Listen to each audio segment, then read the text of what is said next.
high-level meeting to commemorate the 75th anniversary of the United Nations is underway.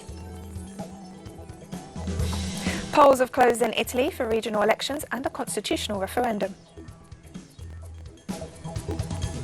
The head of Mali's military junta has announced he will be vice president of a transitional government. From the headquarters of TeleSUR English in Havana, Cuba, this is from the South. I'm Katrina Goss. This Monday, a high-level meeting to commemorate the 75th anniversary of the United Nations is underway, under the theme, The Future We Want, the United Nations We Need. During the high-level meeting, UN member states will formally adopt a declaration on the commemoration of the 75th anniversary of the organisation. The UN 75 report, summarising the findings of a global dialogue of peace and security. The United Nations has played active roles in the decolonization of many territories. This was achieved through the adoption of many resolutions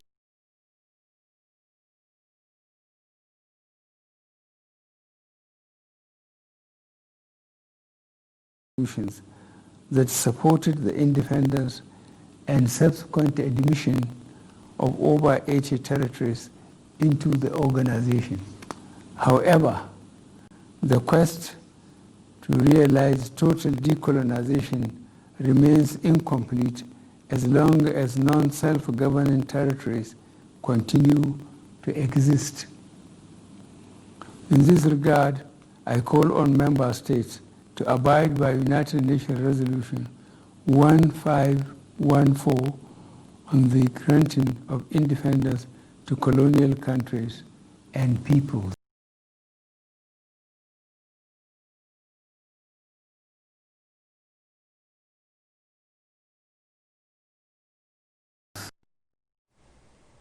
And during his speech at the UN high-level meeting, Venezuelan President Nicolas Maduro stressed the importance and necessity of a multilateral world to ensure the well-being of all peoples. 75 years later, we are faced with a challenge. Either we build a multipolar world where we can all exist, be respected, a world of balance with full respect for the United Nations system and international law, or we impose a hegemonic world dominated by a single hegemon, a unipolar world, which is the contradiction of our historical time. The multipolar world versus the unipolar world, a world of diversity, of peace, of cooperation, versus the world of the hegemon of imperialism. 75 years on, Venezuela and our Bolivarian Republic is advocating for a multipolar world, for a renewal of the United Nations system, one that enforces international law and protects the peoples of the world.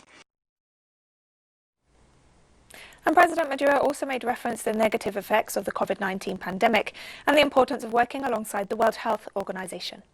Experiencing a horrific pandemic which has affected millions across the world and now threatens the social life, the economic life, the very lives of our people. This pandemic requires greater union among humankind. And on this 75th anniversary, on this special session, we wish to reaffirm our full support to the World Health Organization, WHO, as an expression of multilateralism in a key area of call. And the Venezuelan president also mentioned the multiple forms of aggression that his country has suffered and expressed Venezuela's will to always stand by the United Nations and build a better world together. We have been victims for all these years of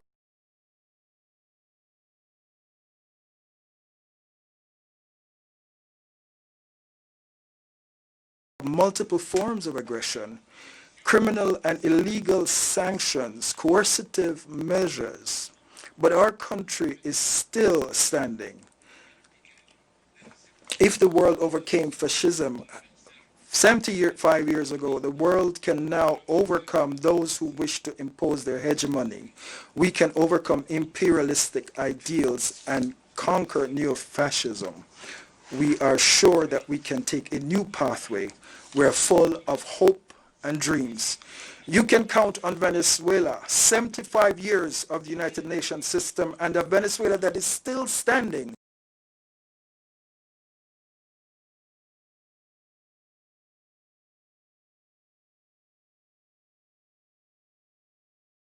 And saying to the world, you can count on us. We are for building that new world without empires, without hegemony over our peoples. The 21st century belongs to our peoples. Long live the United Nations system. A group of former Latin American presidents have called on the current administration of Ecuador to put an end to the banning of candidates ahead of the 2021 presidential elections. The group, led by former President of Argentina, Cristina Fernández de Kirchner, includes Brazil's Luis Ignacio Lula da Silva, Uruguay's José Mujica, Colombian Ernesto Samper, and Bolivian Evo Morales. In a statement, the group urged Ecuadorian President Lenin Moreno to respect national and international standards to restore democracy in the country. They noted that on September 15th, Ecuador's National Electoral Council banned several political parties from participating in the 2021 elections in a last-minute decision which violates what is established in the United Nations International Covenant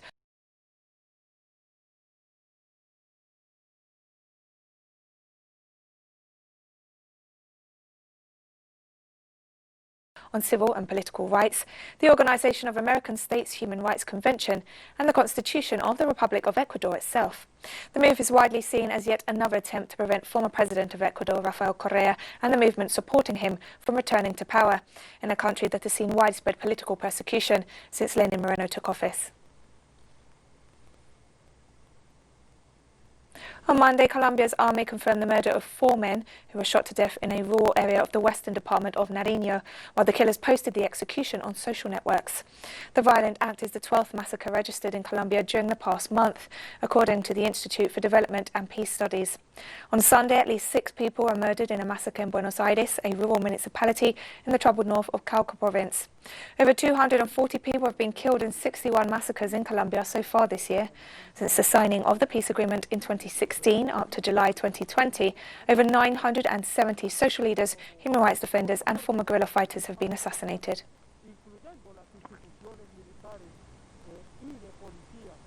Uruguay has registered a 10.6% fall in GDP, according to a report published by its central bank. According to the data for the second quarter of this year, which began immediately after the health emergency was declared on March 13th due to the COVID-19 pandemic, the country saw a fall of 10.6% in GDP compared to the 9% fall registered at the end of the first 3 months of 2020. According to experts, the economic downturn became more acute as the mobility of people and the normal functioning of productive and service establishments were affected. Meanwhile, unemployment stood at 10.6%, according to the National Institute of Statistics, with a greater impact on women and the population of the interior of the country. This represents the highest unemployment rate in the last 14 years.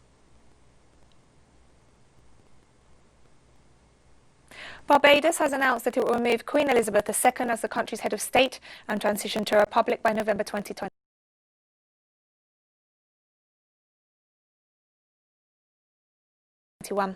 This is not the first time that a former British colony has decided to cut its colonial ties. The purpose of beginning the process to finally remove Elizabeth as the head of state was announced by the Governor-General, Sandra Mason, reading a speech written by the Prime Minister. The time has come to fully leave our colonial past behind. Barbadians want a Barbadian head of state. This is not the first time that Barbadians talked about this issue.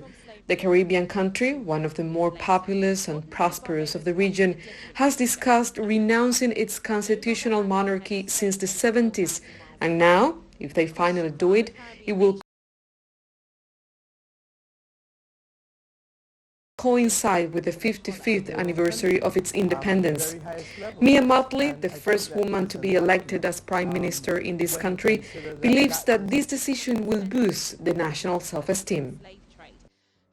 Important to us that we give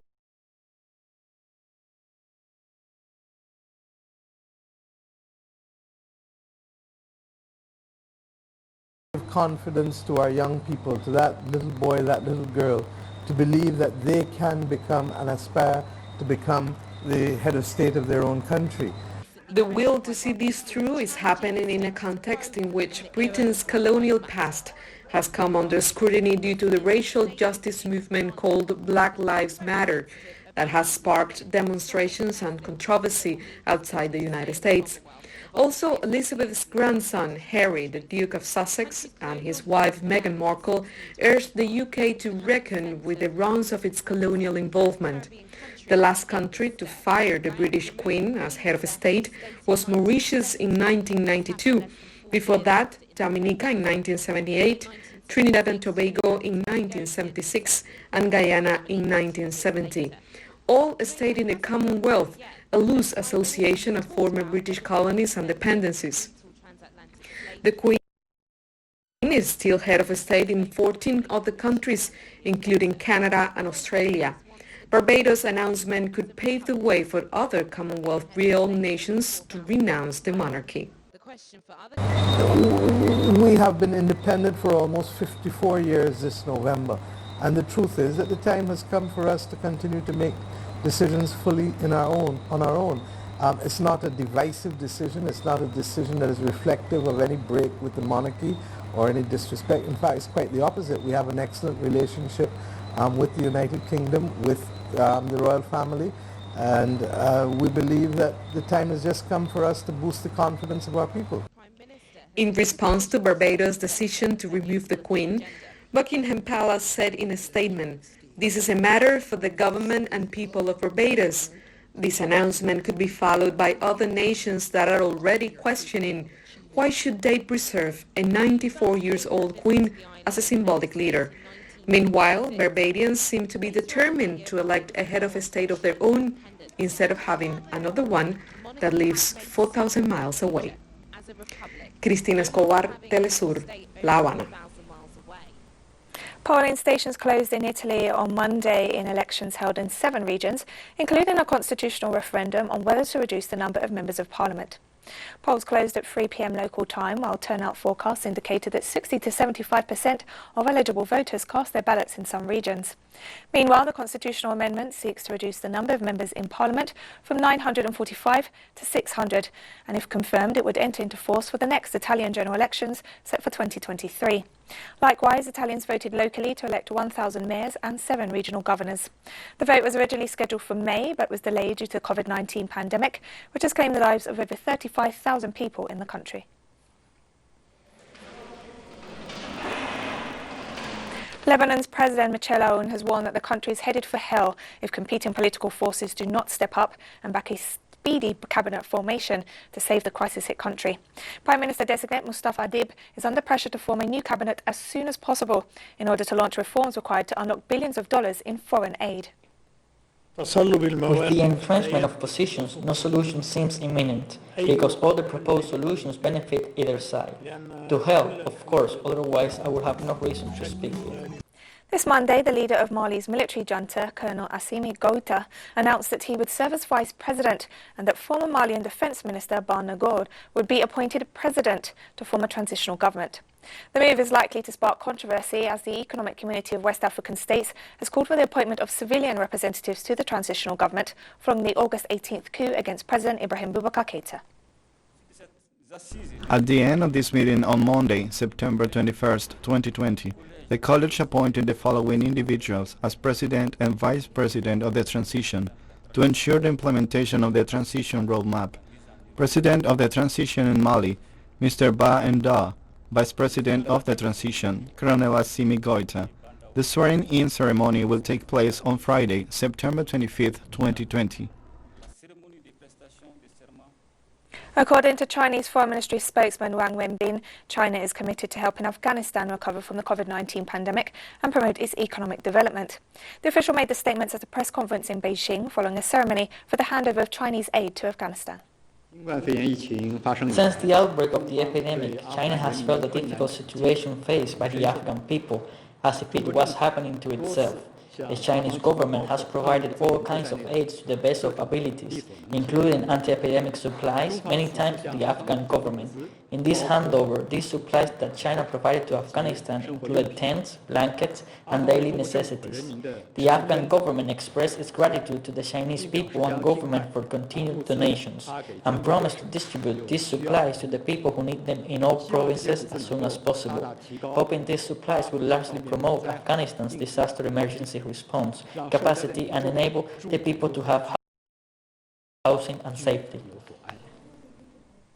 Britain's chief scientific advisor has noted that the transmission of the novel coronavirus in the United Kingdom is doubling roughly every 7 days, and warned that if nothing is done, new infections could rise to 50,000 a day by mid-October. As the disease spreads, as it spreads across age groups, we expect to see increase in hospitalizations, and unfortunately, those increase in hospitalizations will lead to an increase in deaths.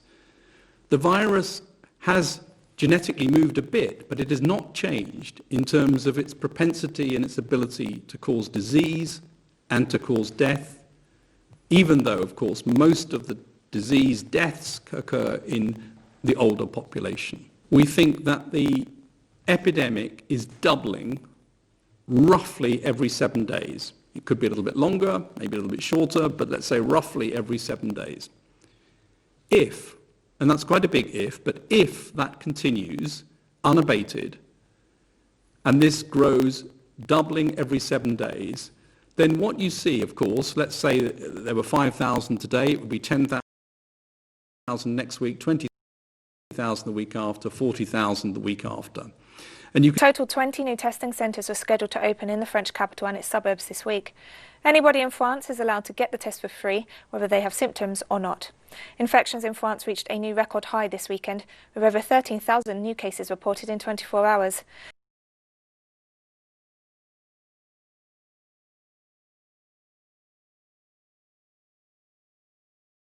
There have been over 31,300 deaths in the country since the start of the pandemic, representing one of the highest death tolls in Europe. The UN Refugee Agency said it was continuing to offer emergency assistance to thousands of refugees who escaped the fire at the Moria camp on the Greek island of Lesbos. The fires on September 8th and 10th destroyed all accommodation in the Moria Reception and Identification Centre and the adjacent Olive Grove area, which also housed refugees in tents due to the massive overcrowding of the facility. Some 12,000 asylum seekers were left homeless overnight. Greek authorities are leading and coordinating the immediate response. An emergency site is being installed to temporarily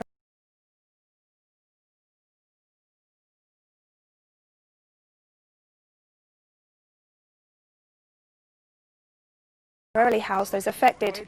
UN Refugee Agency teams and their partners are working to provide people with emergency shelter and crucial relief, and to support authorities with technical advice regarding site setup and planning. As of September 18th, the emergency site has estimated capacity for 8,000 people, while works are still ongoing. The agency has also installed over 40 water, hygiene and sanitation facilities, including chemical toilets and hand washing stations.